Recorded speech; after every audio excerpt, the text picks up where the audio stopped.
Narito ako sa 27th floor. Ayan. Ang tindi ng araw. Mag-alas 5 na. Pero matindi pa rin ang araw. Tingnan niyo.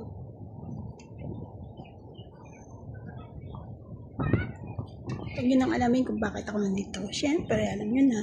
Money, money. O, diba?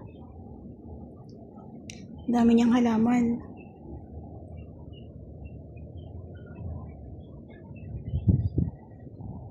Taas, no? 27th floor.